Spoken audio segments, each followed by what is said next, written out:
घर वाले करे भाई ये तो भगत आदमी, पूजा करने वाले, रोज़ 4 बजे उठकर पूजा पाठ करते थे, आज 8 बजे तक सो रहे। जब घर वाले जाकर लगे जगाने तो बिल्कुल मुर्दा, मालूम पड़ा कि मर गए। औरत गई जगाने तो उसने भी दे, अरे काहे तो मर गए।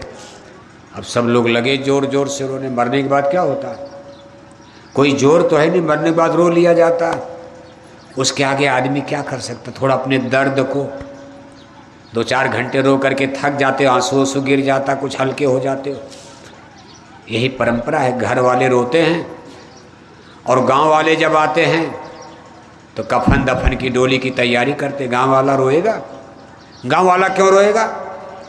गांव वाला समझाता, रे भाई चलो ठीक है जो हो गया, अब क्या किया जाए। अच्छा चलो जल्दी, कोई बाजार से कफन लेने जा रहा, कोई लकड़ी इकट्ठा कर रहा, कोई रस्सी बना रहा, कोई रिश्तेदारों को मोबाइल लगा रहा। और घर वाले क्या कर रहे हैं? घर वाले रो रहे हैं। किसी के घर में जब कोई मरता है तो घर वालों की ड्यूटी है बैठ करके गाना गाओ, रो। घर वाले कफन लेने नहीं जाते, उनकी ड्यूटी है कि बैठ के रो। बहू से भी कहा जाता तू भी रो दे। बहू क्यों रोएगी? बहू तो कही रही थी कि भगवान जल्दी बुढ़िया मर जाती, चाबी कुंजी तिजोरी की चाबी हमको, हम मालकिन प्रधानमंत्री घर के बन जाएंगे। आज की पढ़ी लिखी बहू, उसकी बुढ़िया सास मर जाए रोएगी? लेकिन घर वाले, गांव वाले का भाई तू भी रो दे कुछ, नहीं तो लोग देखकर कहेंगे इसको बड़ी खुशी हो रही, इसकी सास बुढ़िया मर गई, इसको खुशी है। वो भी देखो अपने मुंह को ढक करके अपने आंचल से हो।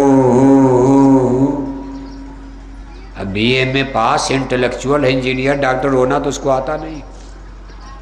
जो इंजीनियर बन गई, डॉक्टर बन गई, MP MLA बन गई, मिनिस्टर बन गई, कलेक्टर बन गई, SP बन गई, दरोगा बन गई, पुलिस बन गई, आज उसकी बुढ़िया सास मर गई, वो रोएगी?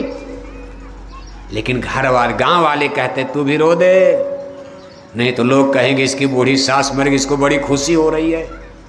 वो भी अपना ऐसे मुंह ढक लिया, धीरे से अंदर अंदर हो, आंसू आंसू तो गिरेगा नहीं, उसको तो खुशी है कि गया झंझट खत्म दादा। कौन टट्टी उठावे, कौन पेशाब उठावे, रोज अस्पताल ले चलो, दवा कराओ, ये गड़बड़, ये धोती खींचो, साड़ी खींचो। लेकिन उसको भी रोना पड़ता। घर वालों की ड्यूटी है रोने की, और गांव वालों की ड्यूटी है डोली सजाने की। अब देखो जब गांव में हल्ला मचा कि लड़का तो मर गया, गुरुजी का एक चेला मर गया, मचा हंगामा, गांव में सब लोग बैठ करके लगे रोने, गांव वाले इकट्ठे हो गए। अब समझा रहे, सत्संग सुना रहे, क्या करोगे, जो होना था ये तो सबका है, सत्संग है तो सुनाया, और क्या किया जाएगा। अरे जो होना था हो गया, ये तो सबकी यही गति है, सबको एक दिन जाना है। अब जब उनके घर कोई मरेगा तो सत्संग हो, तब रोएंगे, तब ये जाकर उनको सत्संग सुनाएंगे। यही दुनिया की परंपरा है। आप उनको सत्संग सुनाओगे, समझाओगे, चुप रहो, जो होना है हो गया, अब क्या किया जाएगा। और जब आपके घर कोई मरेगा आप रोओगे, अब वो आपको कथा सुनाने आएंगे, चुप रहो, चलो अब जो हो गया, ये तो विधि का विधान है, सबके लिए सबको एक दिन जाना है। इसे 2-4 लाइन, 2-4 लाइन तो आता है, उससे ज़्यादा सत्संग तो किसी को आता नहीं। सत्संग तो संत महात्मा करते। अगर यही सत्संग जीवन भर सुनते रहो तब तो काम ही बन जाता आपका। तो देखो अब सब लोग कफन दफन की तैयारी होने लगी लड़के की, और घर वाले सर पीट पीट कर, माँ उधर रो रही, पिता रो रहा, उसकी स्त्री रो रही, बहन रो रही। बच्चा तो अभी साल भर का था, बच्चे को क्या पता मेरे पिता मर गए, साल भर का बच्चा था, नई नई शादी हुई थी, साल ही भर का बच्चा था। औरत सबसे ज़्यादा चिंघाड़ कर रो रही, विधवा हो गई साल भर में। सब लोग रो रहे, तब तक महात्मा जी अपनी झोली वोली टांगे, वही गुरुजी महात्मा जी उधर से गुजर रहे थे। जब देखा दरवाजे पर बड़ी भीड़ है तो महात्मा जी रुक गए, कहा भाई क्यों रो रहे, क्या हो गया। अरे कहा महाराज आज आपका एक चेला मर गया। कल आपके आश्रम से आया, रात में खाना खा करके सोया और सुबह लोगों ने देखा तो मर गया। न जाने सांप काट लिया कि बिच्छू काट लिया कि क्या हो गया, क्या बीमारी हो गई, रातों रात मर गया, कोई बीमारी भी नहीं थी। महात्मा जी ने कहा मर गया? तो गुरु जी ने नाड़ी पकड़ी उसकी, तो गुरु जी ने कहा हाँ ये तो नाड़ी बंद है, मर गया। अब गुरु जी ने भी कह दिया कि ये मर गया, लेकिन महात्मा जी ने कहा अच्छा देखो, अपने झोली में उन्होंने हाथ डाला और एक जड़ी निकाली, लकड़ी की जड़ी, एक इतना लकड़ी का टुकड़ा। कहा देखो भाई मर तो गया ये, लेकिन मेरे पास ये जड़ी है, इसको सील बट्टे पर पीस कर एक गिलास पानी में घोल बनाओ। मेरे इस जड़ी की महिमा है, इसको अगर कोई पी लेगा तो उसकी उम्र इस बच्चे को मिल जाएगी। उम्र अगर किसी को 10 साल जीना है तो ये जड़ी पूरी उसकी उम्र इस बच्चे को, इसमें गुण है। लेकिन लड़का तो जिंदा हो जाएगा कै बरस के लिए? 10 बरस के लिए। लेकिन जो पिएगा वो मर जाएगा। ये नहीं कि आधा आधा ने पूरी उम्र जाएगी, 50-50 नहीं, 2-4 साल नहीं। अगर कोई 20 साल का है तो उसकी इधर चली जाएगी, वो मर जाएगा। अब बताओ बदले में कौन मरेगा? इतना बड़ा त्याग कौन करेगा? गांव वाला मरेगा? कोई रिश्तेदार क्यों मरेगा? सबसे पहले उसके बुढ़े बाप की तरफ कर दिया गया गिलास, कहा ले बाबा तू पी ले, तू तो बुढ़ा हो गया, जिंदगी का सारा मजा तूने, घर मकान कोठी हवेली जमीन बगीचा सब नाती पोता सब तूने देख लिया, जिंदगी का अच्छा बुरा मजा हो जा सब ले लिया। अरे तेरा नौजवान बेटा जिंदा हो जाएगा, तू बदले में मर जा, अभी तेरी उम्र 10-5 साल है। बुढ़े बाप ने हाथ जोड़े, कहा महाराज हमको क्यों मार रहे हो?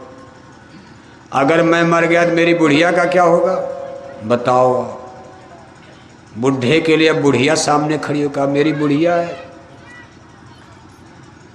मेरी बहू इतनी चांडाल बदमाश कि मेरी बुढ़िया को रोज झगड़ा करती, गाली देती।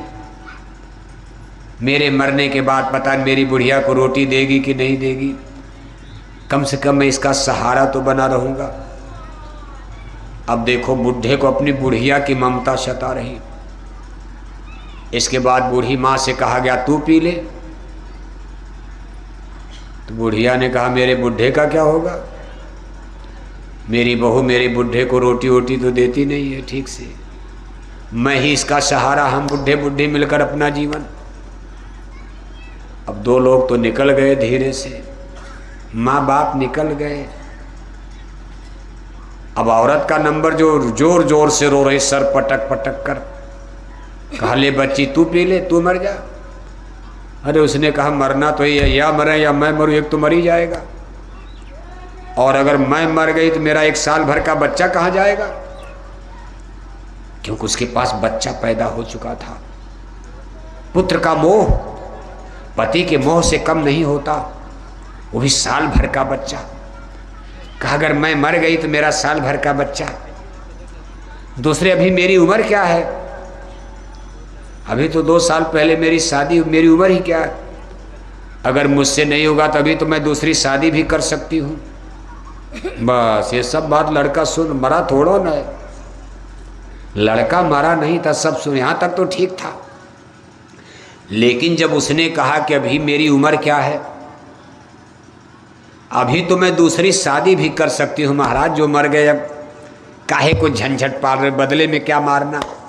अरे मरना सबको ही है, चाहिए मरे चाहे बारी बारी से सबको मरना, जब इनका नंबर लग गया पहले तो मर जाने दीजिए। तो महात्मा जी ने कहा भाई अब कौन मरेगा, जब घर का कोई नहीं मर रहा तो रिश्तेदार गांव वाला तो मरेगा नहीं। तो गुरु जी ने कहा अच्छा देखो ये मेरा शिष्य है, मैं इसका गुरु हूँ, मेरा भी तो रिश्ता है, मैं ही मर जाता हूँ। जब महात्मा जी ने कहा मैं मर जाता हूँ तो सब लोग हाथ जोड़ कर अरे महाराज, साधु संतों का जन्म तो इसीलिए होता ही है, परोपकार बचन मन काया, संत स्वभाव सहज खबराया। वृक्ष कबहू नहीं फल भखै, नदी न संचय नीर। परमारथ के कारणे संतन धरा शरीर, आप परोपकारी हो संत महात्मा। आपके न कोई बेटा है, न कोई बेटी है, न कोई रोने वाला, न कोई गाने वाला, न कोई दाएं है, न कोई बाएं है। अगर आप मर भी जाएंगे तो क्या फर्क पड़ेगा, और अब बहुत बड़ा पुण्य का काम हो जाएगा, इसका घर बस जाएगा। महात्मा जी ने जड़ी पी लिया, धड़ाम से जमीन पर गिर गए। इशारा किया तो लड़का उठ करके खड़ा हो गया, और जब लड़के ने इशारा किया तो गुरुजी उठकर खड़े हो गए। कोई मारा नहीं, गुरु चेला दोनों उठ करके खड़े हो गए। अब वो जड़ी कोई जहर नहीं थी, वो तो एक नाटक था, परीक्षा। महात्मा दिखाना चाहते थे कि तू देख, जिस संसार के पीछे तू फिदा है, तेरे मरने के बाद तेरी लुगाई, तेरी स्त्री क्या बोल रही है, तू नहीं देख पाएगा। देख ले तमाशा संसार का। जब दोनों लोग उठ करके खड़े हो गए तो सब लोग दौड़ पड़े। अरे जिंदा हो गया, जिंदा हो गया, मेरा पति जिंदा, मेरा बेटा जिंदा। लड़के ने सबको डांटा, दुत्कारा। अरे कहा, अब फिर बेटा मानने लगे? अभी तक तो कोई मेरे लिए मरने को तैयार नहीं, अब तू हमको पति मान रही है? मैं तो सोचता था मेरे मरने के बाद तू जलकर भस्म हो जाएगी, सती हो जाएगी चिता में। तू अभी कह रही थी कि मैं दूसरी शादी कर लूंगी। मर जाने दीजिए इनको।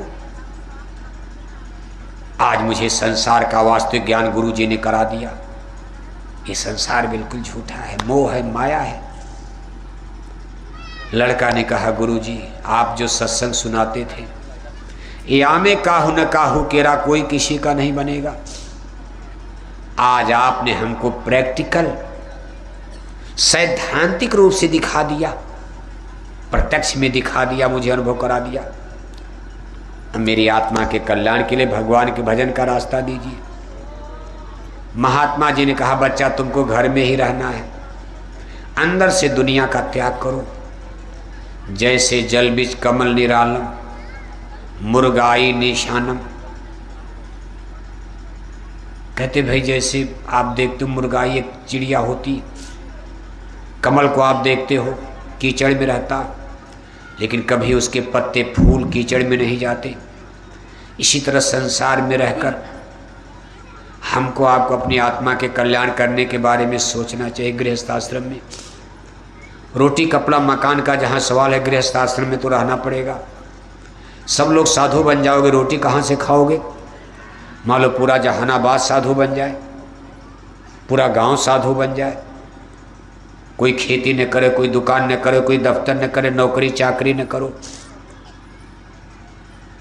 तो सबको रोटी कहाँ से मिलेगी? रोटी कलयुग में अन्न में प्राण है। इसलिए काम तो करो आप, लेकिन अंदर से संसार को समझने की कोशिश करो। वैराग्य विरक्ति में आओ और इस माया के जंजाल से, मोह नगरी से निकलने का प्रयास करो। जिस बंधन में आज आपको माया ने कस करके बांध रखा, कहा बंधे तुम गाढ़े बंधनान, फंसे तुम गाढ़े बंधनान। पहला बंधन पड़ा देह का, दूसर तिरिया जान, तीसर बंधन पुत्र का जानो, चौथा नाती मान, नाती के फिर नाती होवें, तो फिर कहिए कौन ठिकान। चौड़र पचरस 17 रसरी, बांध लिया तुम बहुबे तान। सुख संपदा यो हाट हवेली, आय बिछाया बहुबे जाल। क्या क्या विपद बखानू तेरी, तुम माया में रह गलतान। और मरे बिना तुम छोड़त नाही, जीते भर देते नहीं कान। कैसे मुक्ति बने तुम्हारी, अब भरमो 84 खान। संत सदगुरु बहु समझावें, उनकी बातें एक न मान। संत महात्मा इसीलिए सत्संग का स्कूल लगाते। ये स्कूल है। स्कूल उसको कहते जहाँ मास्टर पढ़ा। स्कूल में मास्टर ना हो तो ज्ञान मिलेगा? मान लो आपका स्कूल खुला है, बच्चे आकर स्कूल में बैठ गए और एक भी टीचर मास्टर स्कूल में ना आवे तो बच्चों का वह दिन पूरा बेकार जाएगा। ABCD काका गागा कुछ सीख पाएंगे अपने से? किताब भी है, स्कूल भी, लेकिन मास्टर बिना सब बेकार है। गुरबिन होई न ज्ञान। ऐसे मंदिर भी है, देवालय भी है, शिवालय भी है। मंदिर में रामायण भी रखी है आप गए रामायण लगे पढ़ने मंदिर में, लेकिन मंदिर में कोई संत महात्मा पुजारी नहीं है आपको 2 लाइन समझा सके सत्संग, तो उस रामायण पढ़ने का आपको क्या लाभ? कुछ समझ पाओगे आप? मंदिर बुरा नहीं है, रामायण बुरी नहीं है, रामायण तो ज्ञान है, लेकिन ज्ञान समझ में कब आएगा? जब कोई टीचर ट्यूटर मास्टर आपको समझाएगा बताएगा। अब आप मंदिर की दीवार को प्रणाम करके घर चले आओ, ज्ञान मिलेगा। इसीलिए रामायण में लिखा गुरबिन भवनी तरे न कोई, जो बिरंच शंकर सब हुई। आज आदमी ने देखो संतों महात्माओं का सत्संग उत्संग तो आपको मिलता नहीं, बस जो मन में आया वही पूजा शुरू कर दिया। ज्ञान बिना संतों महात्माओं के गुरु के तो कभी मिल ही नहीं सकता। हमारे गुरु महाराज देखो एक इस पर बहुत सुंदर दृष्टांत कहानी सुनाते थे। नदी के किनारे बालू पर एक देवी का मंदिर बड़ा सुंदर बना था। क्वार का नवरात्रि का पवित्र महीना आया, 9 दिन का वहाँ नवरात्रि में बड़ा भारी मेला लगता था। तमाम अगल बगल पास पड़ोस की जनता फूल बतासा लेकर मंदिर में पूजा करने, बहुत बड़ा मेला, ठसाठस भीड़। एक गांव के 20, 25, 30 आदमी जो आपस में दोस्त थे, मित्र थे, कभी चलो एक दिन के लिए हम लोग भी नवरात्रि में पुजारी बन जाएं। 9 दिन तो शराब हम लोग छोड़ नहीं पाएंगे। सही बात है, पियक्कड़ आदमी 9 दिन दारू छोड़ देगा, मुश्किल है। कहा एक दिन के लिए कोशिश की जाएगी। अगले दिन देखो सब नहा धोकर तिलक टीका लगाकर फूल बतासा लेकर देवी के मंदिर के करीब पहुंच गए। पूजा का समय, इतनी भीड़ थी, लेकिन किसी तरह जब मंदिर के करीब पहुंचे उनका नंबर लग गया पूजा का। तब तक उनके एक साथी को बड़े जोर से टट्टी लग गई। क्या लग गई? टट्टी जानते हो नहीं जानते? टट्टी लग गई। उसने कहा ये बड़ा गड़बड़ हो गया, कोई उपाय बताओ। उसके साथियों ने कहा उपाय क्या है? यहाँ मंदिर के सामने कहाँ टट्टी करोगे? अरे 5 मिनट के लिए टट्टी रोक लो, मंदिर में पूजा कर लिया जाए।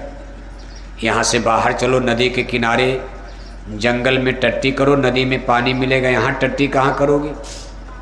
यहाँ टट्टी भी कर दोगे तो पानी यहाँ कहाँ मिलना? अरे उसने कहा वो टट्टी नहीं 5 मिनट रोकने वाली, ऐसी टट्टी लगी है कि 5 सेकंड भी रुकने वाली नहीं। कभी कभी ऐसी टट्टी लगती है, आपको भी लगी होगी। पेट गड़बड़ हो गया, पता नहीं चड्डी पायजामा खराब हो जाता। उसने कहा ऐसी गड़बड़ टट्टी है कि ये 5 सेकंड नहीं रुक सकती। अब अगर 5 सेकंड से ज़्यादा हुआ तो मेरा चड्डी पायजामा खराब हो जाएगा, आज मेरी बड़ी बेइज्जती जनता में हो जाएगी, हमारी इज्जत को बचाओ। तब उसके साथियों ने कहा अच्छा देखो नीचे है बालू, बालू में हाथ से गड्ढा करना कोई कठिन नहीं है, हम सब लोग तुमको घेर करके खड़े हो रहे हैं। अब नीचे कौन देख रहा? इतनी बड़ी भीड़ में सबका ध्यान तो देवी मैया के मंदिर पर लगा पूजा में। तुम धीरे से नीचे बैठ जाओ और हम सब लोग इतने आदमी घेर कर तुमको खड़े हो रहे, तुम धीरे से करो बालू में गड्ढा और टट्टी करके बालू की पिंडी चबूतरा बनाकर उठकर खड़े हो जाओ। चबूतरा जरा मजबूत बनाना, क्योंकि इधर से भगत पुजारी लोग जाएंगे, किसी के पैर में टट्टी लग जाएगी तो 10 गाली देगा, कौन बेवकूफ़ यहाँ टट्टी कर दिया। इसलिए बालू जरा मजबूत पिंडी बना देना। अब उसको तो इतने जोर की टट्टी लगी थी, तुरंत बैठा, जल्दी जल्दी गड्ढा किया, टट्टी किया, बालू का चबूतरा पिंडी बनाया, उठ करके चड्डी पैजामा पहन लिया। पानी तो मिला नहीं, पानी मिला नहीं, चड्डी पैजामा पहन लिया।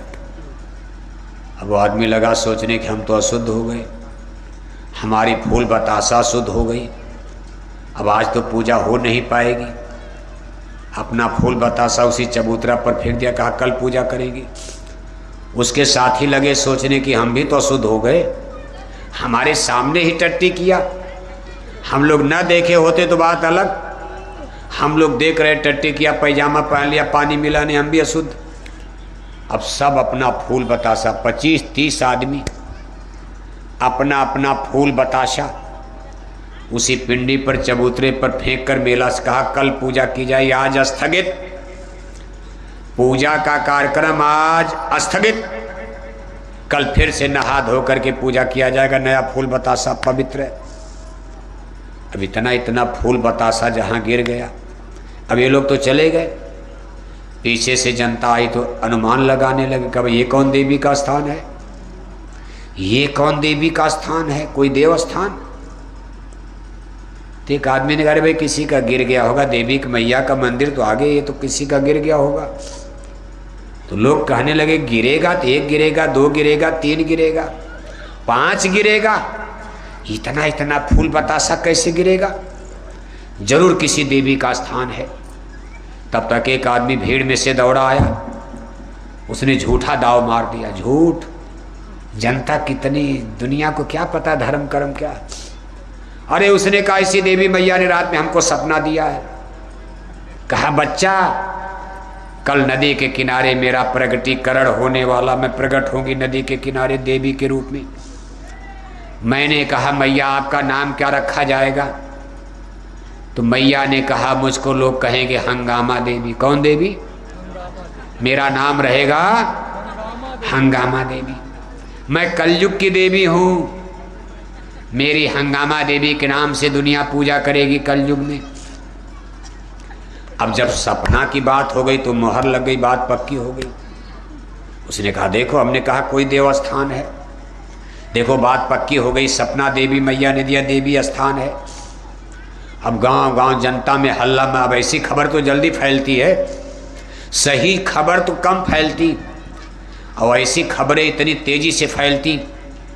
गांव गांव हल्ला मच गया, नदी के किनारे हंगामा देवी प्रकट हो गई।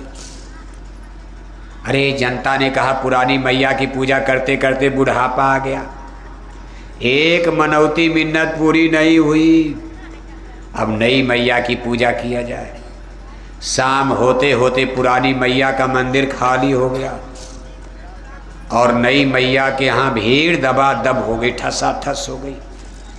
फूल बतासा का टीला लग गया, पुरानी मैया का मंदिर खंडहर खाली हो गया, नई के यहाँ भीड़ हो गई। शाम को देश का राजा अपने मंत्री के साथ रथ पर बैठ करके गुजर रहे थे। राजा ने कहा मंत्री देवी का मंदिर तो आगे है, यहाँ कैसी पूजा शुरू हो गई? मंत्री ने पूछा भाई ये क्या कर रहे, किसकी पूजा यहाँ? अरे कहा महाराज हंगामा मैया प्रकट हो गई आज भोर में। राजा ने कहा मंत्री हंगामा मैया? हे मंत्री मैं इस देश का राजा, मैं मूर्ख नहीं हूं, मैंने भी बड़ी कथा भागवत सुनी है, आज तक किसी विद्वान ने हमको हंगामा देवी का नाम नहीं बताया। रामायण में, गीता में, वेद में, भागवत में, हिंदू धर्म के जितने स्पिरिचुअल लिटरेचर्स, हिंदू धर्म की जितनी किताबें हैं मान्यता प्राप्त है, आज तक हमको किसी विद्वान ने ये नहीं कहा कि कहीं हंगामा देवी भी कोई देवी देवता है। मंत्री मैं पहले सच्चाई का पता लगाऊंगा, मंत्री पूजा बंद करो। अब राजा का आर्डर हो गया तो पूजा बंद होगी। राजा माने एमपी एमएलए नहीं, एमपी एमएलए तो आपसे डरे क्योंकि वोट लेना है, आप जो कहोगे एमपी एमएलए मान लेंगे, लेकिन राजा को तो तलवार के बल पर गद्दी लेनी, उसको क्या डर है, वोट लेना है जहानाबाद से, उसको तो तलवार से लड़ाई लड़के वोट लेना। राजा ने कहा मंत्री पूजा बंद हो गई। राजा ने कहा मंत्री जरा फूल माला खींचकर किनारे करो। जब फूल बतासा खींचकर किनारे किया, नीचे बालू का चबूतरा पिंडी मिल गई। राजा ने कहा भाई ये तो बालू है। तो जनता ने कहा महाराज इसके नीचे देवी प्रकट हो रही हैं, ये बालू अपने आप ऊपर आ रही, कोई कुछ कह रहा, कुछ अब अफवाह है। राजा ने कहा मंत्री जरा बालू हटाओ, देखो देवी कितना नीचे आ गई। जब बालू हटाया तो नीचे मिल गई टट्टी मिल गई। राजा ने डांटा, कहा मूर्ख, अज्ञानी, पागल, बेवकूफ आदमी, टट्टी की पूजा करके कह रहे हंगामा देवी प्रकट हो गई। मारा धर्म का सत्यानाश करके रख दिया, धर्म की ऐसी तैसी कर डाला। बस ऐसे पूजा पाठ आप कर रहे हो, मंदिर में टन टन घंटी घंटा बजाए जा रहे और 1-1 किलो मछली